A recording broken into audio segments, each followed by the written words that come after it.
Let me say a special good evening to Dr.Sue and Baratt. Pleasant good evening, ma'am. Good evening. Good Yes, evening. Pleasant good evening to you and Happy New Year. Same to you and your family. Wish you all the best, great health, financial prosperity, and of course a peace of mind for 2024.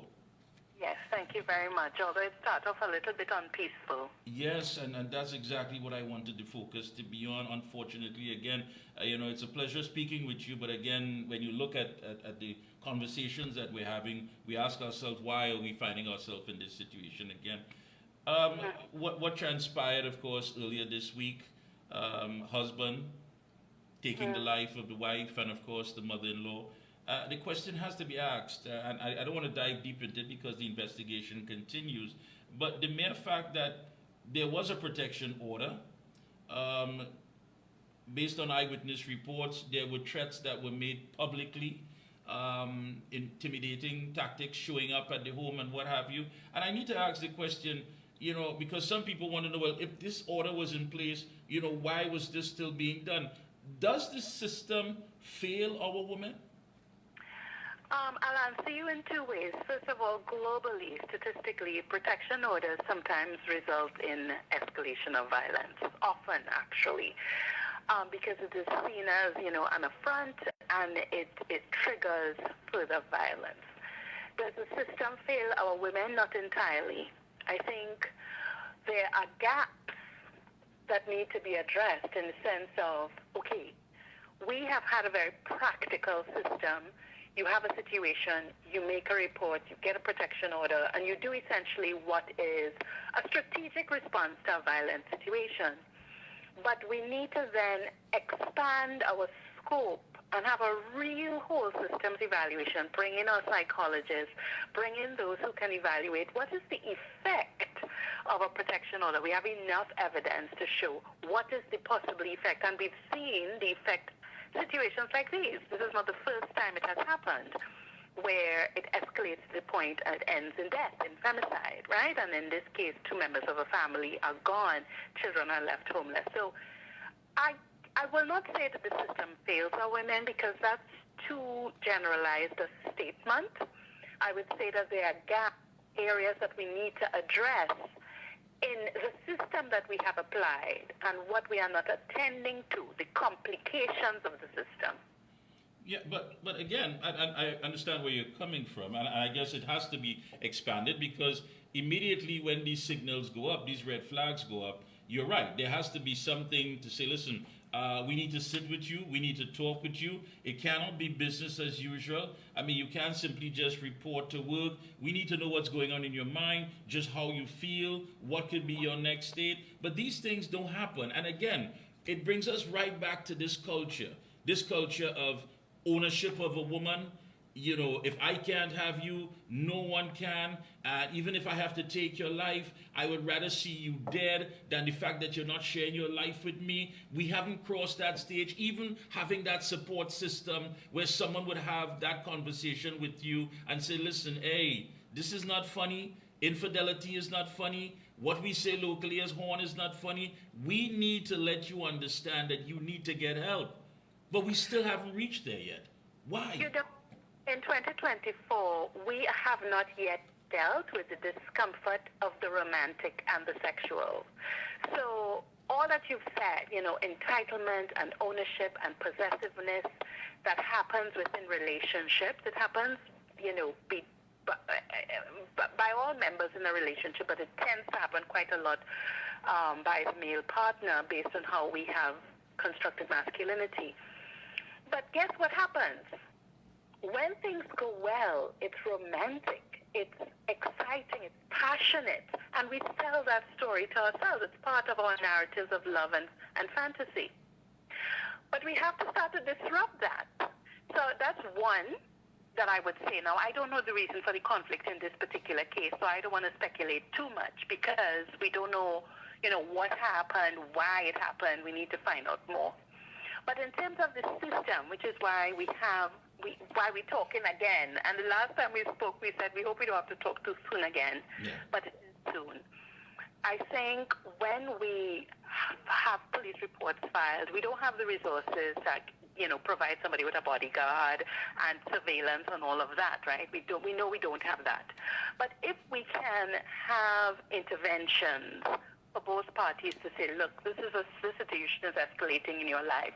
What do you need? Whether it is a psychosocial support, whether it's law enforcement support, whether it's institutional support, bring those parties in so that it does not result in this situation. I think that is a definite, not a complete solution, but something that can mitigate what is prevailing and existing problem in our own country and globally.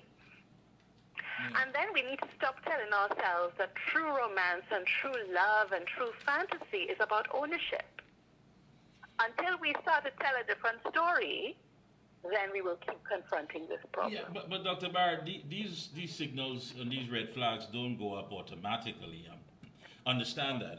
And I think that, and I keep saying every time I speak to you, I basically say that, listen, everyone is prepared for their wedding day, but not everyone is prepared for a marriage. And those are two separate things. Understanding these are two people coming with different characteristics who are both products of different environments. And I guess it takes a while for you to see many of these signals, because I don't believe that any woman who gives all to her man and gives everything to her husband expects him one day to come home and say, listen, if I can't have you, no one can, to the point that they are going to take her life out.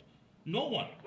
That is so true. So remember, people don't fall in love with horrible people, okay? No. You fall in love with somebody who really meets your criteria, and you tell your friends, and it's something you're happy, you get married, you have children, and you think, okay, this is my best bet, and I'm happy. And you saw the news story where there was a photograph of them in happier times.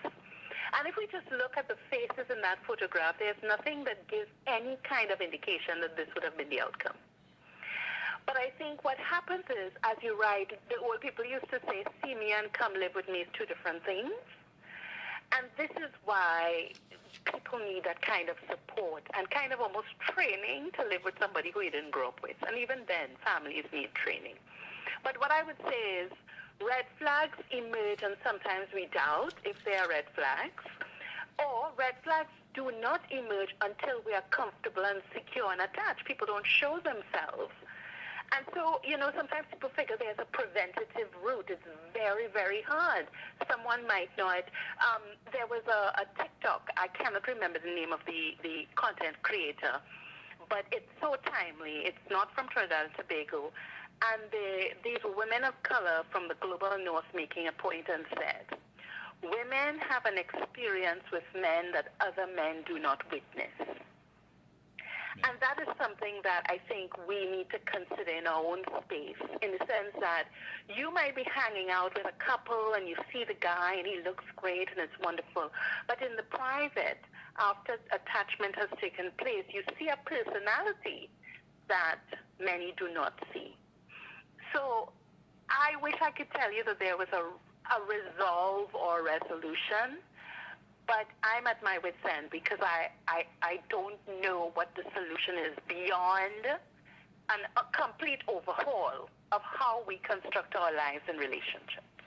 Yeah, I think there has to be something that is going to trigger some level of understanding, and I think we need to do that, and it must be just raw dialogue. It should not be filtered or diluted, and men have to understand that, listen, at any point in time that you feel that you're going to abuse or hurt a woman, please just take her back to her father, take her back to her family. Don't do that. Take her back. Well, it's very simple in the sense of, I've been to sessions where I ask people, in your relationship, are you willing to offer your partner absolute freedom? The answer that I usually get is no.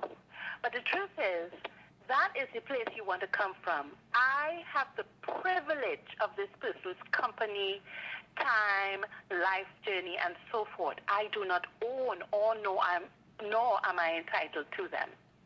And so if you look at this person as part of your life as a privilege, it's a gift. It's not an entitlement. Also, if this person hurts you, harms you, breaks your heart, whatever it may be, then walk away. You do not own them. And that's something we need to reinforce. Even in a campaign, even the media, just walk away. I think it would reach far. It's a simple message. It could be a song. It could even be a calypso or soca. It's carnival time coming. Just walk away. Just walk away. Yeah. Thank you so much for taking time out this evening. Again, all the best of luck to you and your entire team for 2024. And hopefully when we talk again, it's not the same backdrop of something that has gone wrong or someone's life has been lost. I remain optimistic. Thank you for having me. Always a pleasure. Thank you so much. Have a good one.